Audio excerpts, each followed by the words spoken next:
대하사 동정녀 마리에게 나시고 본디오 빌라도에게 고난을 받으사 십자가에 못 박혀 죽으시고 장사한 지 사흘 만에 죽은 자 가운데서 다시 살아나시며 하늘에 오르사 전능하신 하나님 우편에 앉아 계시다가 저희로서 산자와 죽은 자를 심판하러 오시리라.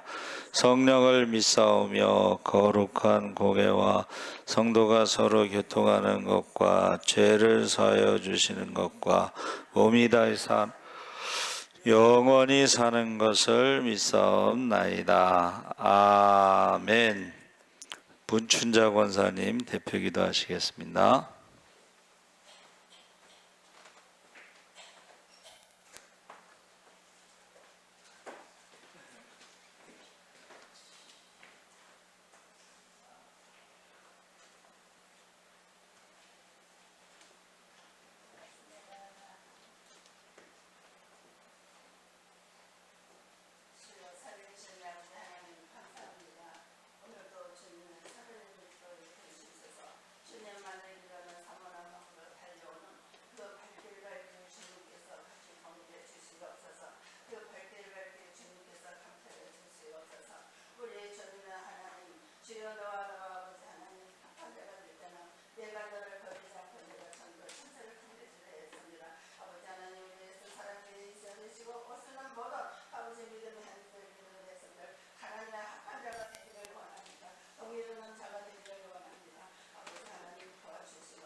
속에 아버지 내가 함께 다 알게 되려 내가 동일해 준다 했습니다.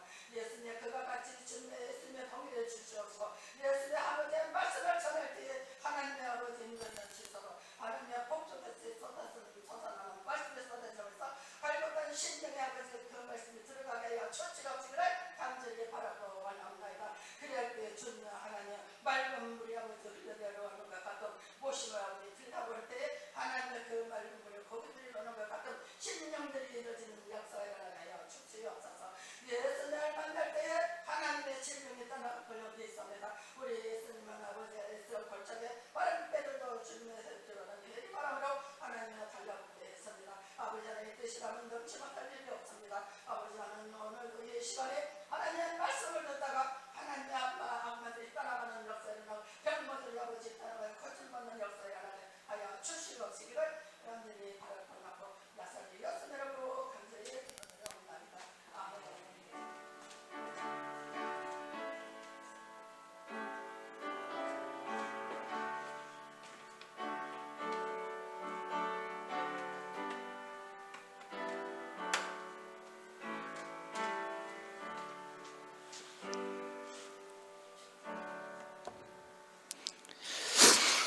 하나님의 말씀은 누가복음 17장 1절에서 10절까지 함께 읽겠습니다. 123쪽에 있습니다.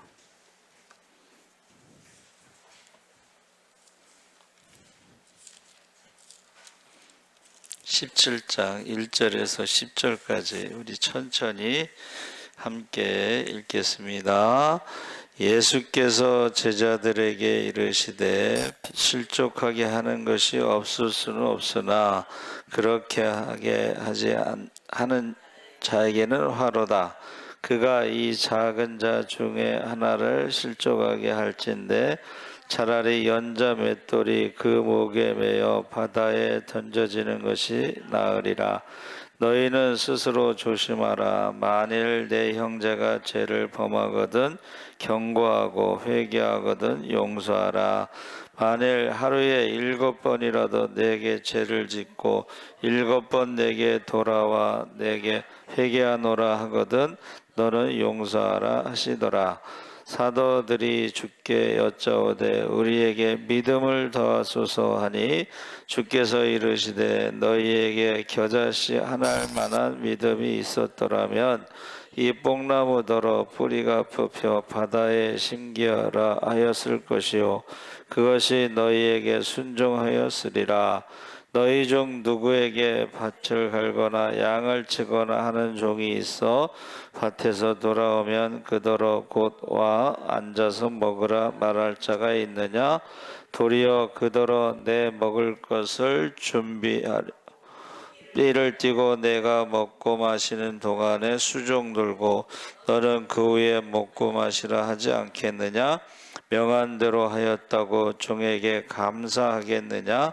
이와 같이 너희도 명령 받은 것을 다 행한 후에 이르기를 우리는 무익한 종이라 우리가 하여야 할 일을 한 것뿐이라 할지니라. 아멘. 할렐루야. 잘 오셨습니다. 오늘 말씀의 제목이 실족 용서. 두 가지만 써놨는데 원래 우리가 읽은 말씀에는 이제 실족, 용서, 믿음, 종 이 네 가지 이야기가 나옵니다. 그래서 실족하게 하지 말고 용서의 중요성 그리고 겸손하고 무익한 종을 섬길 것을 종처럼 섬길 것을 가르치고 있는데 실족하지 않는 삶 이 실족이라는 말이 이제 다른 사람을 죄에 빠지게 하는 것을 실족케 한다 그렇게 했는데 그것을 경고하고 있는 것이죠. 왜냐하면 실족하게 하면은 그 사람에게 화가 있다 그랬어요. 화. 그리고 이제 용서하는 삶에 대해서 제자들에게 형제가 죄를 지을 때 어떻게 합니까? 한번 따라해보세요. 회개하면. 원수를 사랑하고 축복하는 것은 회개한다는 조건이 없는데 형제가 회개하면이라는 조건이 있죠. 근데 하루에 7번이라도 회개하고 돌아와서 회개하면 그것을 용서해라. 근데 이것은 70번씩 7번 그러면 490번 뭐 이런 뜻이 아니고 끝까지 용서하라는 거야. 그러니까 끝까지 용서하라고 했을 때에 제자들이 어떻게 해요? 그렇게 어떻게 끝까지 용서하지? 그래서 그 다음에 믿음을 더하여 주옵소서. 끝까지 용서할 수 있는 믿음을 달라는 거예요. 그런데 끝까지 용서할 수 있는 믿음을 달라고 그랬더니 예수님께서 믿음을 주겠다 이렇게 대답하지 않으시고 겨자씨만한 믿음이 있어도 산을 옮길 수 있다. 뽕나무를 바다에 던질 수 있다. 그래서 겨자씨 믿음이라는 것은 내가 하는 것이 아니고 하나님이 하시는 거예요. 믿음은 맡기는 거예요. 그렇죠? 그랬을 때 오늘 새벽인가 말씀 나눴죠. 우리가 영적인 성장할 때의 사랑, 오래 참음, 이게 내 힘으로 되는 게 아니고 성령이 임하시면 그 성령의 능력으로 우리가 오래 참을 수가 있다. 그래서 30년 동안 때린 그 왼수 같은 남편을 용서한다는 말에 시부모가 이제 교회 갔다 그랬죠. 지금 그래서 용서하는 그 힘, 더 큰 믿음을 달라는 제자들의 말에 겨자씨만한 믿음이 있어도 산을 옮길 수도 있고 뽕나무를 바다에 던질 수 있다. 그러면서 이제 무익한 종의 자세에 대해서 이제 말씀하셨어요. 그래서 실족이라는 말이 이제 헬라어로 스칸달론, 그래서 장애물을 말하는 거예요. 함정, 죄의 유혹. 근데 히브리어로는 이제 모케쉬라고 그래서 미끼, 덫, 올가미. 올가미. 저는 이 올가미, 여러분 올가미가 뭔지 아시죠? 올가미는 덫하고 다른 거예요. 덫은 이제 이렇게 발을 갖다가 확 이렇게 딱 찍어서 이렇게 잡히는 거고, 올가미는 이렇게 만들어 놓고 동그랗게 만들어서 이 목이 이렇게 딱 들어갔을 때 목이 확 당기는 게 그게 올가미예요. 그래서 덫은 뭐 아프긴 하겠지만 생명에 지장이 없어 사실은. 올가미는 이 움직일수록 이게 목이 조여지니까 생명을 잃을 수도 있는 거예요. 그것이 이제 실족이라는 말, 모켓이라고 그랬는데, 그것이 어떤 말씀, 관계, 치유, 반복해서 이게 뭐냐면은 계속해서 상처를 주는 것을 말하는 거예요. 실족시킨다는 건 뭐예요? 계속해서 상처를 준다. 근데 이제 항상 멀리 있는 사람이 상처를 주는 게 아니고 가까이 있는 사람이 상처를 준다. 가족. 그래서 새롭게 하소서 제가 보는데, 야, 거기 박일섭이라고 하는 약사가 쓴 책이 있는데, 죽더라도 서울대 약대를 가야 되겠다, 뭐 그런 제목의 책을 썼어요. 근데 새롭게 하소서에 나와서 하는데, 엄마 아빠가 5살 때 이혼을 하면서 아빠가 그 5살 먹은 일섭이를 때린 거야. 얼마나 때렸는지 머리에 두개골이 깨졌어. 그 깨진 뼈가 뇌에 박혔어. 그래서 이제 이게 죽든가 장애가 있든가 뭐 그런 상황이에요. 그러니까 아버지가 이제 이혼하고서 알코올 중독, 뭐 도박 중독, 나중에 조울증, 그냥 집에 있으면은 전화해서 나오라고 그러고서 때리는 거야. 그 이유는 뭐냐? 왜 때리냐? 이유가 뭐냐? 엄마 닮았다고. 엄마, 근데 25년 만에 이제 엄마를 만났는데 엄마하고 눈매가 똑같더래. 자기가 딱 봐도 엄마 같더래. 근데 이제 자기는 왜 버렸어요? 그렇게 안 하고 엄마를 만난 것 자체가 기쁨. 너무 좋았대요. 근데 그 엄마가 그 이제 좀 편안하게 살려면 약대를 가라 그러더래. 그래가지고 이왕이면 서울대 약대를 가야 되겠다. 죽더라도 서울대 약대를 가야 되겠다. 뭐 그렇게 제 책 제목인데, 근데 이제 좀 아마 고등학교 졸업하고서 이제 아버지 따라서 공장에서 일을 했나 봐요. 근데 이제 엄마를 만나고 나서 6개월만 하루에 한 달에 30만 원씩 공부할 수 있게 좀 지원해 달라. 엄마한테 그랬는지. 그래가지고 6개월 동안 공부했는데 서울대 약대를 갔어.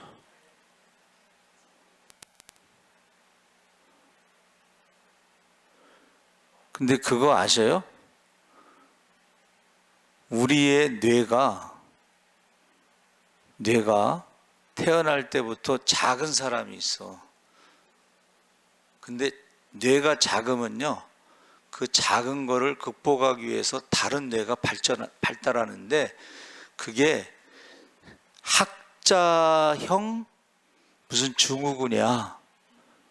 다시 말하면 얘가 머리를 다쳤잖아. 그러니까 의사 소견에는 죽든가 장애가 있을 것인데, 얘는 학자형 증후군에 의해서 IQ가 130 정도 되는데, 공장 다니다가 6개월 잠자는 시간 빼고 공부만 했다고 그래. 자기 말로는. 서울대 약대를 간 거야. 학자형 증후군. 그 책을 또 읽은 사람들이 나도 그럼 뛰어내릴까? 그 뛰어내려서 머리를 다쳐서 학자형 증후군이 되는 것은 0.1%도 안 돼요. 그러니까 유학을 가면은 다 박사학위 받고 다 교수가 되는 거 아니야. 그 중에 10%도 안 돼. 그럼 나머지 95%는 뭐 하겠어? 다른 데로 이제 가는 거지. 그 사람이 이제 그러다가 이제 예수를 믿게 된 거예요. 예수를 믿고 나니까는 하나님의 음성이 아버지를 용서하라.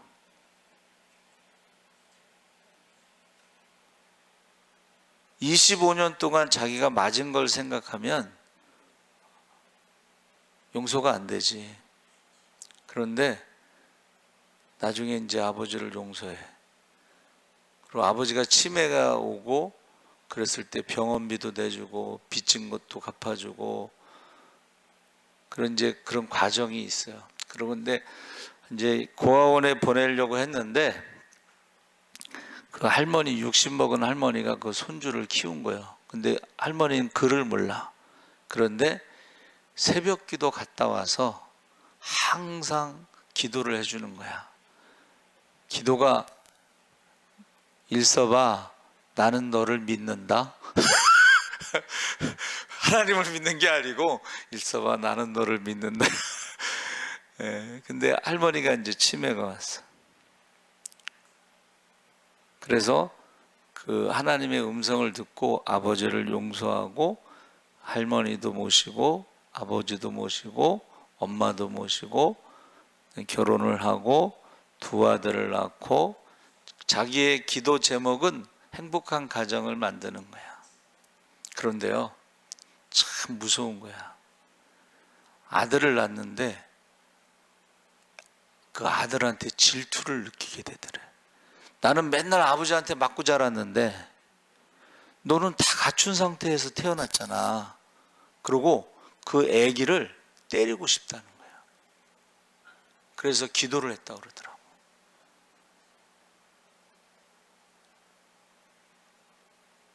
그리고 이제 자기는 아버지가 어떻게 해야 되는지를 못 봤으니까 그런 이제 이야기를 하는데 막 이야기하면서 막 울더라고. 그래서 죽더라도 서울대 가겠다는 의미는 자기가 죽으려고 했는데 엄마를 만나고 나서 죽더라도 내가 서울대를 가야 되겠다, 그렇게 뭐 책 제목을 썼어요. 그래서 실족이라고 하는 말이, 여러분, 실족이라는 말이 이제 손수자에다 벗어날 을, 갑을 병정해서 그 벗어날 을인데 놓치다, 잃어버리다. 그래서 유명한 그 말이 있습니다. 심리학을 전공하다가 사람을 잃어버려. 맨날 심리만 생각하니까 사람에 대해서 이 사랑을 잃어버려요. 신학이라는 것은 하나님에 대한 학문인데, 신학을 하다가 하나님을 잃어버려. 신앙을 잃어버린다는 거예요. 신앙. 그래서 우리 친구 형님도 고등학교 때는 기도를 많이 해서 은사가 나타났거든. 신유의 은사가. 근데 신학을 하다가 신유의 은사가 없어져 버려. 기도를 안 하니까. 그렇죠? 신앙생활을 하다가 하나님도 잃어버리고 사람도 잃어버리고, 신앙생활 하다가 뭐만 남아요? 율법만 남고, 다른 사람을 판단하고 비판하고 정죄하고 가르치려고 그러고 교사 노릇하려고 그러고. 제발 그렇게 하지 말라는 거예요. 제발 그렇게 하지 말라. 그게 실족이에요. 사람을 잃어버리는 거야. 사람을 잃어버려. 그 주변에 사람이 없잖아. 맨날 가르치려고 그러고, 맨날 판단하고, 맨날 비판하고, 맨날 정죄하고. 그래서 그 심리학 교수가 하는 말이, 이제 명절에 이제 가족들 모였을 때 관계가 좋으려면 어떻게 해야 됩니까? 그랬더니 뭐라고 대답한 줄 아세요? 안 만나는 게 좋습니다. 안 만나는 게 좋습니다. 관계가 좋으려면 그 심리학 교수가 말한 거예요. 그리고 두 번째, 만나더라도 질문을 하지 말라는 거야. 너 직장이 어디니? 연봉이 얼마니? 뭐 이런 말을. 너 결혼 언제 할 거니? 학교 어디 다니니? 학교 어디 다니니? 그랬더니 조카가 카이스트 다닌다 했더니, 카이스트가 어디야? 지방대학이니? 그러더래. 우리 아들은 경기대학 다니는데 너는 지방대학 다니니? 카이스트가 뭔지도 몰라. 그러면서 그렇게 해서, 자, 안 만나는 게 좋다. 두 번째는 질문하지 마라. 질문하지 마. 근데 어떻게 해요? 그냥 만나면 그냥 궁금한 게 많으니까는 질문을 많이. 되게 이제 결혼 언제 할 거니?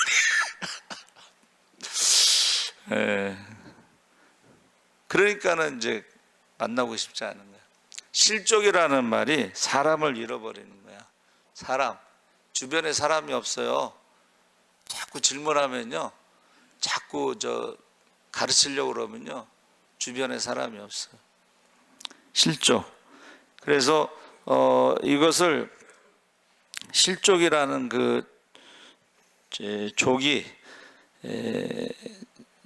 족이라고 하는 것이요, 몸이라는 입구자가 몸통을 말하는 거예요. 그 몸통 아래에 있는 게 다리, 그것을 말하는 건데, 그러니까 다리를 두 다리를 잃어버렸다 이런 거예요. 두 다리를. 그런데 그 복음성가에 불 속에라도 들어가서, 아까 했죠. 불 속에라도 들어가서 두 다리가 없어도 자기는 어떻게 해요? 복음을 전하겠다. 이제 그렇게 하기. 그래서 이제 그 탈북민 그 전도사님이 이제 교회를 개척했는데, 이 탈북민 아이들, 그 부모들 밑에서 남한에서 태어나도 부모들이 북한 사람이기 때문에 이 남한하고 문화가 다르다는 거예요. 그런데 그가 비전이 뭐냐면, 개척했을 때 비전이 뭐냐면, 그들은 북한도 알고 남한도 알고 하나님도 안다는 거예요. 그래서 복음 통일이 되면 그들이 일꾼이 될 것이다. 그 비전을 가지고 이제 하는데, 요새 극동방송에 너와 내 집이 구원을 얻으리라 그 캠페인 지금 하고 있잖아요. 북한의 가족 구원에 대해서 이제 저녁에 인터뷰하는 걸 제가 들었어요. 이제 남한에 와서 16년 됐는데 교회를 개척하고 3남매 키우는데 북한 가족 구원에 대해서는 이제 생각도 못 했는데, 자기가 1월 달에 개척하고 이제 얼마 있다가 탈북민 성도가 한 명, 부천에 1000명 정도가 된다고 그래요. 그런데 그 사람이요, 유튜브를 통해서 북한에 있는 가족들에게 복음을 전하는 그 사역을 한대, 평신도인데.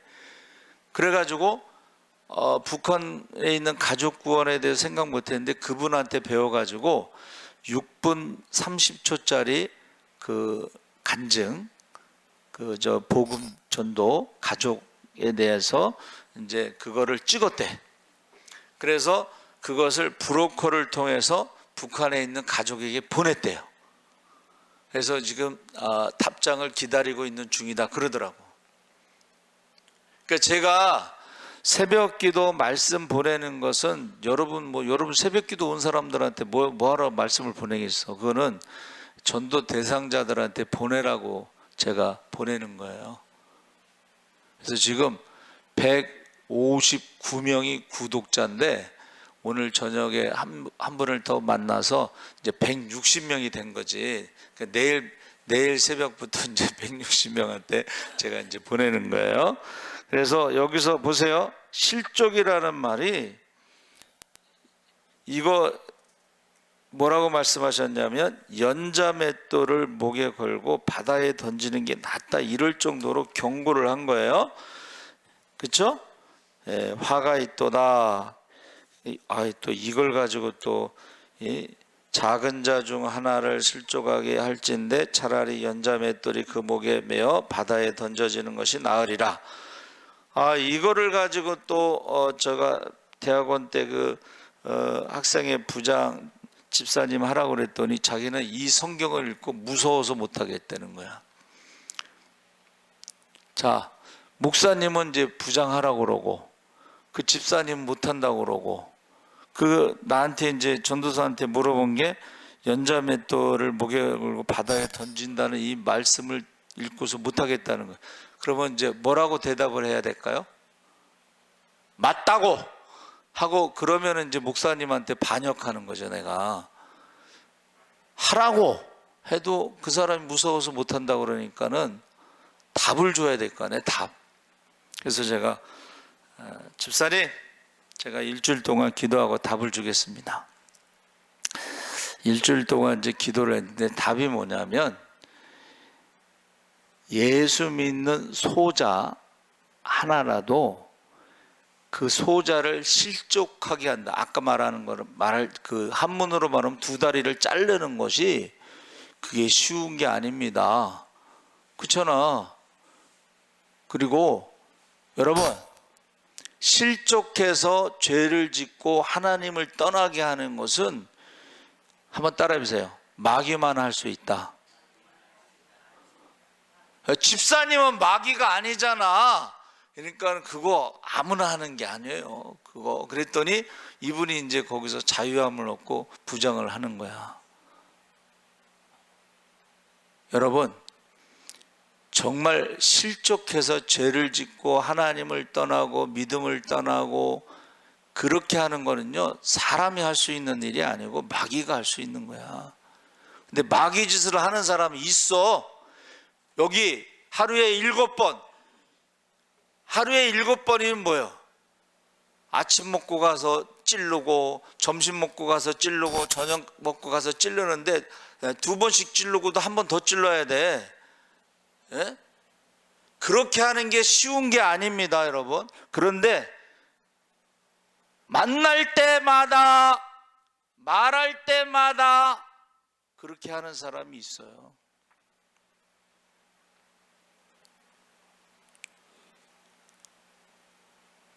그렇게 하는 사람이 있어. 근데 그런 사람이 흔하진 않지. 그런 사람이 많으면 어떻게 되겠어요? 그렇죠? 그래서 두 번째는 이제 용서하라는 것인데, 만일 내 형제가 죄를 범하거든 경고하고 회개하거든 용서하라. 그래서 어떻게 해요? 첫째는 경고를 하라는 거예요. 경고. 두세 사람이 가서 그렇게 하지 마라, 그렇게 하지 마라, 경고를 하는데, 그래도 말을 안 들을 때는 이제 어떻게 해요? 내보내라, 이제 출교하라, 뭐 그러죠. 그래서 그러나 회개하면 그냥 용서해라. 근데 하루에 7번 용서해라. 70번씩 7번이라도 용서해라. 그러니까는 이 말씀을 듣고 나서 믿음을 주세요. 믿음을 주세요. 믿음, 끝까지 용서할 수 있는 믿음을 주세요. 그렇게 이제 구한 거예요. 근데 저는 이제 성경을 그때는 많이 안 읽을 때니까, 내용을 모르니까는, 야, 진짜 이제 제가 어린 나이지만은 이제 부동산을 사고 팔고 그러는데, 우리 집을 판 사람하고 이제 그 사람도 나보다 더 젊은 사람인데, 고등학교 졸업했는데 학원 강사를 했는데 스타 강사가 된 거야. 책을 쓰고 키도 크고 잘생겼어, 남자애가. 에? 그런데 그 부동산 하는 그 순복음교회 같은 교회 이제 집사가 부동산하고 그 청년이 이제 팔고, 나는 이제 사는 입장인데, 나한테 복비를 100만 원을 달라는 거야. 그래서 내가 복비 100만, 한 10만 원인가 15만 원인가 할 때인데 100만 원을 달라는 거야. 그래서 내가 제가 잘 모르니까는 어머니한테 말씀하세요. 그래서 막 욕을 하는 거야. 전도사인 줄 아는데도 집사가 막 협박을 해, 막 욕을 하고 저주를 해, 막. 그러니까는 옆에 있던 그 파는 사람은 놀래가지고 그냥 100만 원을 줬어. 그래서 나는 엄마한테 얘기하세요 그러고 이제 나오면서 기도를 했지. 하나님이 알아서 하세요. 그런데요, 그 다음날 아침 일찍이 그 순복음교회 집사가 전사님 계세요? 그러더니 왔어. 그러더니 집에 들어와서 무릎을 탁 꿇더니 기도를 막 그러더니, 하늘에서, 땅에서 풀면 하늘에서 풀리고 막 그런 기도를 하더라고. 그러더니 전사님 잘못했습니다. 어제 저녁에 막 욕하고 협박하고 막 이런 사람이 갑자기 그러니까는 무슨 일 있으세요? 그랬더니 간밤에 폭주적인 아들이 여학생을 뒤에 태우고 빠라바라바라바 하다가 사고가 난 거야. 그래서 경찰서에 있는데 합의를 보는데 돈이 필요하다. 100만 원을 얘기하던 사람이 갑자기 20만 원만 주세요. 그래서 그냥 20만 원을 줬는데, 전사님 제가 다시는 그렇게 안 하겠습니다, 막 그러더라고. 용서하라는 말은 제가 그때 모르고 그냥 하나님께 맡깁니다, 알아서 하세요. 그랬더니 그런 일이 있어. 근데 정말로 이게 무서운 기도야. 나중에 알고 봤더니 하나님이 알아서 하세요. 이게 그러면 하나님이 어떻게 하실지 몰라. 제가 이제 자라나는 교회가 3년마다 이렇게 목사님이 바뀌어서 사람들이 상처받고 떠나니까는, 이번에 또 목사님 바뀌면 천주교로 간다고 그러니까 제가, 목사님이 또 그 타이밍에 또 미국을 가시면서 나한테 교회를 맡겨놓고 갔어요. 설교를 제가 또 참 겁없이 그냥, 누가 가늠한 여인에게 돌을 던지겠느냐 하면서 장로님에 대해서 이제 목사님은 아들 셋이다 목회하는데 장로님, 권사님 아들, 딸들은 지금 밖에서 무슨 짓을 하고 다니는지 저는 다 알고 있습니다. 왜냐하면 자라난 교회니까 밖에서 무슨 짓을 하고 있는지 다 알고 있습니다 하고, 저는 장로님이 젊어서 바람 핀 것도 알고 있습니다. 그래서 그리고 죽으면은 저한테 연락하시면은 제가 염을 해드리겠습니다. 그랬더니 그 장로님이 이제 목사님 미국에서 왔잖아. 선지자는 고향에서 대접받지 못하니까 내보냅시다. 잘린 거지. 예? 근데요, 꿈에 하나님 꿈을 보여주셔. 제가 설교를 많이 했는데 설교를 하는데 그 장로님이 설교를 못하게 하더라고. 그래서 제가요, 강대상에서 사탄아! 물러가라 그래서 꿈속에서. 그런데요, 어떤 일이 벌어졌냐면 그분이 이제 택시 하는 그 사장님이야, 택시 회사. 근데요, 당뇨 합병증으로 실명을 해. 근데 그 밑에 있는 사람이 그 도장을 막 찍었어. 대표 도장을. 그래서요, 그 택시 회사를 가져버렸어. 나는 그때도 하나님이 너무 무섭더라고. 내가 그때는 뭐 하나님이 알아서 하세요 그러지 않았거든. 그냥 쫓겨날 줄 알고 나는 이제 내가 십자가를 지고 나간다 이제 그랬는데 그렇게 되더라고. 그런 일이요, 목회 현장에서는 많이 있습니다. 하나님이 무서운 거야. 여러분, 기도하는 사람요, 기도하는 사람 함부로 말하면 안 돼.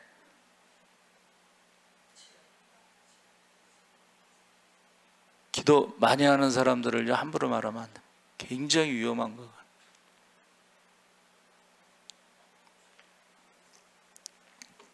그래서 지금 실족에 대해서 시작하고 용서에 대해서 말하고, 그 다음에 믿음에 대해서 겨자씨만한 믿음, 살아있는 믿음, 예?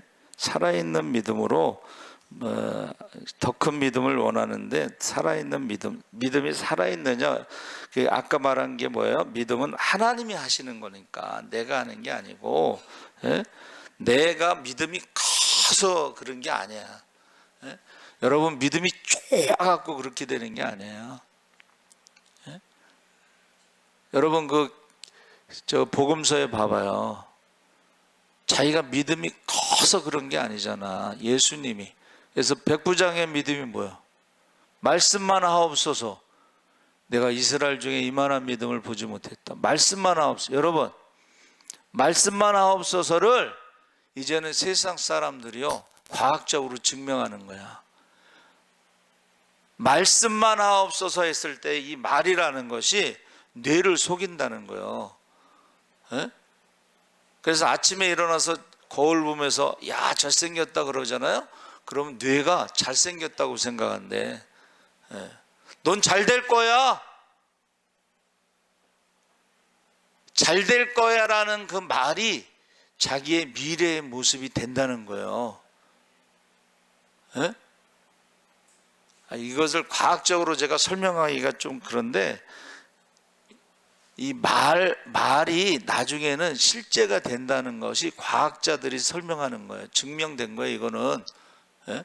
그래서 김창옥 교수도 그 얘기 하더만, 건축하는 사람이 김창옥 교수한테 집 짓고 싶어요? 그래서 그렇죠. 그랬더니 사람들은 돈이 있어야 집을 짓고 돈이 없으면 못 짓는다고 생각하는데 그게 아니라는 거야. 건축가가 하는 말이, 돈이 없어도 한번 따라해보세요. 말부터 하자. 나는 이런 집을 지을 거야 하고 말하는 사람은 나중에 그런 집을 짓더라는 거야. 돈이 없어도. 그런데 돈이 있어도 나는 집을 못 짓는다고 생각하는 사람은 못 짓더라는 거야. 그러니까 무엇을 하든지 한번 더 따라해보세요. 믿음의 말부터 하자. 믿음의 말부터 하시기 바랍니다. 그 믿음이 뭐예요? 하나님이 하시는 거야. 그러니까 우리가 기도할 때 어떻게 항상 구체적으로 기도하는 거야. 믿음의 말부터 해, 믿음. 예? 그러니까 나는 그 박일섭이라는 그 사람의 그 할머니가 어떻게 해요? 새벽 기도 갔다 와서 기도를 했겠지. 뭐 글을 모르니까는 그 자세하게는 못하겠지만은 꼭 갔다 와서 일섭아, 나는 너를 믿는다. 아버지는 맨날 때렸어도 유일하게 할머니는 맨날 한 말이 뭐예요? 나는 너를 믿는다. 나는 너를 믿는다. 그러고 나서 이제 하나님을 만나는 과정 뭐 이런 얘기를 하는데 계속 울어. 계속 울어요. 자, 그러면서 이제 네 번째 한 것이 무익한 종의 자세에 대해서 우리가 겸손을 말해주고 있는 거예요. 여러분, 겸손에 대해서 지금 말씀하시는데, 종이라고 하는 것은요 자기 주장이 없어야 돼. 종이 자기 주장이 없다는 거예요. 그게 겸손이에요. 그러니까 하루 종일 일하고 왔는데 야, 밥 차려 그런 거죠 지금. 그러면 어떻게 해요? 밥 차리고 그 다음에 너 이제 먹어라 그러면 먹는 거야. 그게 종이야. 자기 주장이 없어. 그리고 내가 하루 종일 일했습니다 이렇게 자기를 드러내지 않아. 그것을 뭐라고 그랬어요? 한번 따라해 보세요. 마땅히 해야 할 일을 했을 뿐입니다 하고 어떻게 해요? 무익한 종이다. 겸손에 대해서 지금 말씀하시는 거예요. 첫째는 실족에 대해서 말씀하시니까, 그 다음에 용서에 대해서 말씀하시고, 그 용서에 끝까지 용서하라는 말씀에 믿음을 더하소서 했을 때 겨자씨 믿음을 말씀하시고, 그 다음에 겸손을 지금 말해주고 있는 거예요.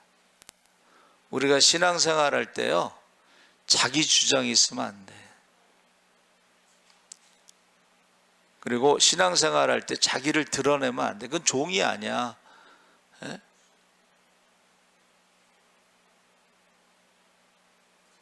뭐라고 말씀하셨어요? 예? 야, 종이 아무리 하루 종일 일하고 왔다 그래서 종에게 주인이 감사합니다 감사합니다 이러는 주인이 어디 있냐.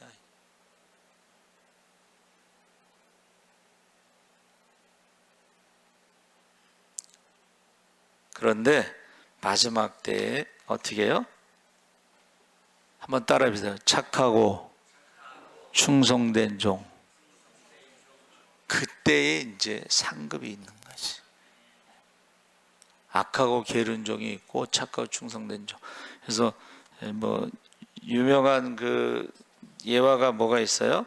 그 이제 어느 선교사님한테 이제 그 옛날에 이제 종이겠지 지금으로 말하면, 그렇죠?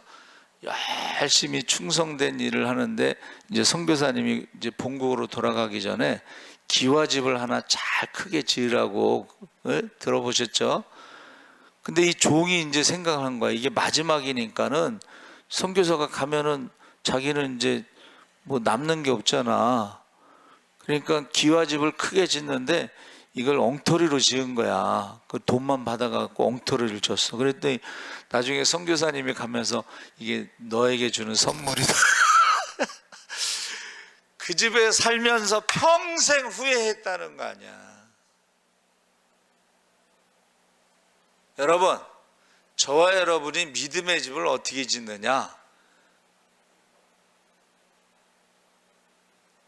집을 잘 지으면요 그게 1000년이 갈 수도 있습니다.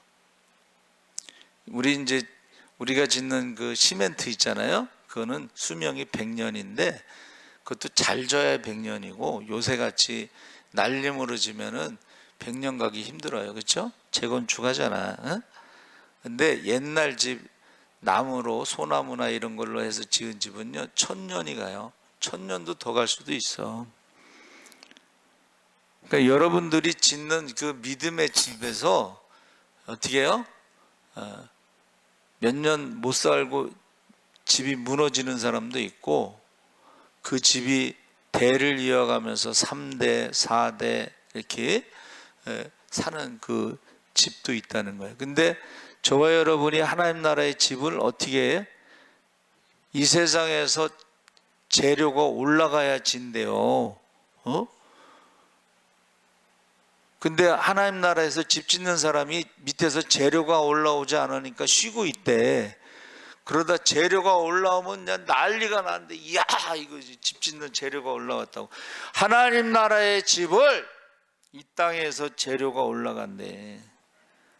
그 재료가 뭐냐면은 이웃을 사랑하고 섬기고 나누고 베풀고, 가난한 자에게 내 재산을 팔아서 다 나눠주고 너는 나를 따르라 했을 때에, 우리나라에서 계란 장사로 최부자라고 부자가요, 그 재산을 다 팔아서 나눠주고 이제 목사가 된 사람이 있어요. 그게 하나님 나라에서 집을 짓는 재료가 된다는 거예요. 여러분의 집은 지금 많이 지어지고 있죠?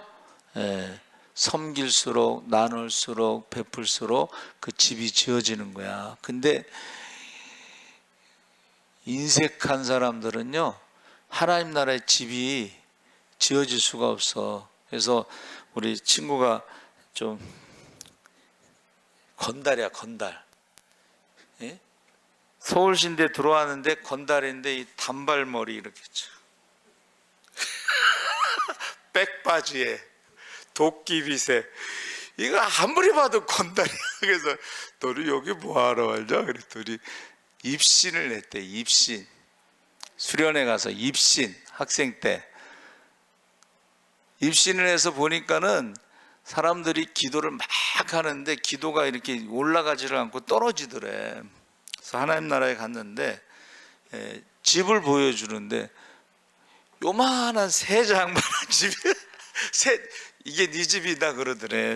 그때 뭐 그래가지고 저 부흥 강사 목사님 집은 어떤 집이냐 그랬더니 좀 크더래. 그 천국 갔다 온 사람들 간증 중에 그 집 이야기를 하는 분들이 있어요. 구약 신약 성경을 다 암송하시고 교회를 개척하고 성장시키고 그리고 학교도 세우고 그랬는데, 그 목사님이 천국에 갔는데 집을 보여주는데 자기 집이 초가집이래. 초가집. 초가집인데 2층 집인데 거기에 딱 상 받은 게 하나 뭐 있는데, 뭐 이렇게 누구를 이렇게 도와준 뭐 그런 게 하나가 겨울에 누구 옷을 벗어줬대나 뭐 그거 하나가 딱 있더래, 상이. 여러분의 집은 어떻게 지어지는지 모르겠어요. 그런데 이제 제일 좋은 집이, 저 집은 누구 집이냐 그랬더니 그 최걸릉 목사님 집이라고 그러더래. 그 집이 천국에서 제일 좋은 집이. 그러니까 여러분, 저와 여러분이 이 무익한 종의 네 번째 말씀은 겸손을 말하는 거예요. 그래서 저 이번에 11시 예배 설교 준비하면서 감동받았잖아. 울었잖아. 이제 주보에 냈어요. 제가 나를 지으신 이가 하나님, 그거 아시죠? 하나님의 은혜, 박종호. 그런데요, 그 사람은 노래 부른 사람이고 작사자가 있고 작곡자가 있어. 작사자는 간암으로 52세에 죽습니다. 그리고 작곡자는 지금 코넬 대인가 무슨 대학교 학장이야. 근데 그가 우크라이나인가 아제르바이잔인가 그쪽에 이제 선교사로 가려고 기도하고서 10년 동안 준비하고 가는데 하나님의 음성이 들리더래. 야, 내가 열심히 준비해서 가는 것으로 생각하지, 내가 지금 선교사로 가는 것 준비하는 것은 그게 다 하나님의 은혜야. 그래가지고 거기서 막 펑펑펑펑 울고서 박종호의 하나님의 은혜, 나를 지으신 이가, 하나님 그 가사를 써내려간 거야. 그 작곡자가. 예? 나를 부르신 이가 하나님, 나를 보내신 이도 하나님, 나의 나 된 것은 나 하나님 은혜라. 나의 달려갈 길 다 가도록. 그 가사가요, 그 하나님의 음성을 듣고 통곡하고 써내려간 가사야. 그러니까 우리는 이제 그 사람, 박종호가 이제 암에 걸려서 고침받고 한 그 사람의 노래만 알고 있는데, 그 작사자, 작곡자, 그 사람들의 그 스토리가 있는데, 너무 감동적이야. 한량없는 은혜, 갚을 길 없는 은혜. 여러분, 그 가사를 제가 이제 주보에 쫙 놨어요. 그렇죠? 올렸으니까 한번 꼭 읽어보시고, 내가 우리 예수사랑교회 박종호 이동훈 집사 그거 한번 연습해서 해봐 그랬더니 네 알겠습니다 그랬더니 그 다음 주일날 힘들어서 안 되겠는데요. 아직도 연습하고 있나 봐. 예. 그게 어렵대요. 여러분, 실족으로 시작해서 용서, 그리고 어떻게 해요? 믿음, 그 다음에 마지막 예수님이 말씀하신 게 겸손이에요. 자기가 막 10년 동안 준비해서 막 드디어 선교사로 가는구나 막 그랬는데 하나님의 음성이 네가 준비해서 그런 것 같지? 그 하나님의 은혜야. 그 말에 막 통곡을 했다는 거예요. 여러분, 저와 여러분이 지금 예배 드리는 것도 하나님의 은혜요. 할렐루야. 우리 권사님 지팡이 짚고 오다가 안 짚고 와서 너무 감사하더라고. 그래서 저와 여러분이 맨 마지막이 이제 이게 중요한 거예요. 하나님 앞에 자기 주장하지 않고, 하나님 앞에 자기를 드러내지 않고, 겸손해서 무익한 종이 마땅히 해야 할 일을 했을 뿐입니다. 그때에 하나님께서 착하고 충성된 종아 하고 하나님과 사람들에게 사랑받고 칭찬받고 상급받기를 주의 이름으로 축원합니다. 아멘. 주여 3번 부르짖고 기도하겠습니다. 주여, 주여, 주여. 할렐루야. 살아계신 하나님 아버지, 하나님께서 함께 하시옵소서. 아버지, 실족하게 하는 일이 없을 수는 없으나 그러나 실족하게 하는 자는 화가 있다고 했습니다. 아버지 하나님, 이것은 연자의 뜰을 메고 바다에 던지는 것이 낫다고 했을 때, 그러나 아버지 하나님, 믿는 소자 하나를 실족하게 하는 것은 사람이 할 수 있는 게 아니고 이건 마귀가 할 수 있는 일입니다.